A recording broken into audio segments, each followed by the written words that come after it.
Hey everybody, it's Michael Fisher with PocketNow.com here at the Sony event at CES, checking out the Sony Xperia Z. Brandon Miniman just gave us an awesome hands-on, but now we're going to compare it to the Samsung Galaxy S3. Let's get to it.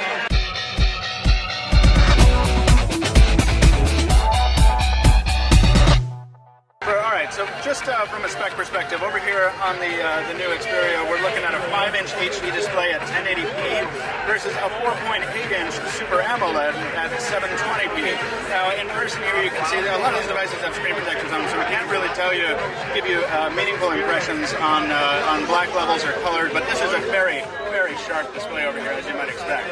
Beneath the hood, we're powered by a Qualcomm S4 Pro, backed up by 2 gigs of RAM, and that's running at 1.5 gigahertz. And our AT&T Galaxy S3 here is standing in for an international one, which is, of course, powered by the Exynos quad-core at the same speed.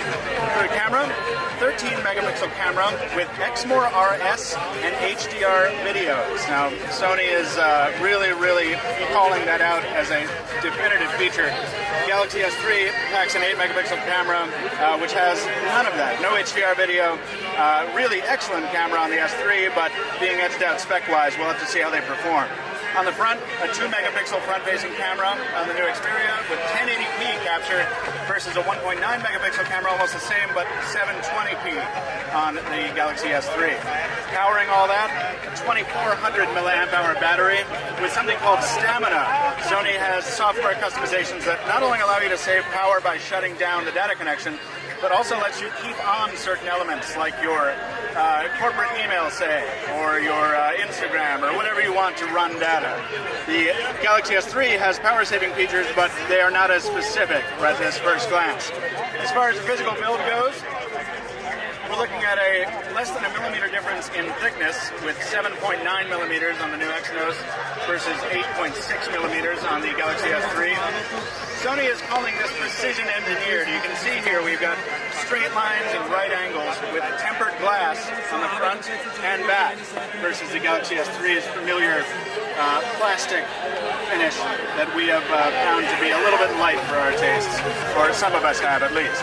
Also, the Xperia Z is rocking a water-resistant and dust-resistant build, resistant and built to IP standard 55 and 57, not so on the more fragile Galaxy S3. A lot of improvements here, and finally we have some NFC-based customizations built into the new Xperia Z that allow you to share media between Xperia devices and televisions and stereos, etc.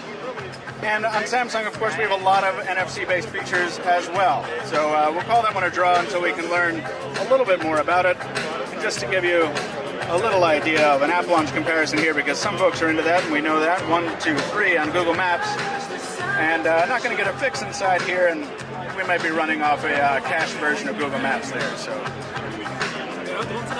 there's also no network support on one of these devices. At any rate, that is a quick look at the comparison. Obviously, we're going to have a more detailed comparison when we get more access to the device. But this is the Samsung Galaxy S3. This is the Sony Xperia Z, brand new here from CES in Las Vegas. It's Pocket Now.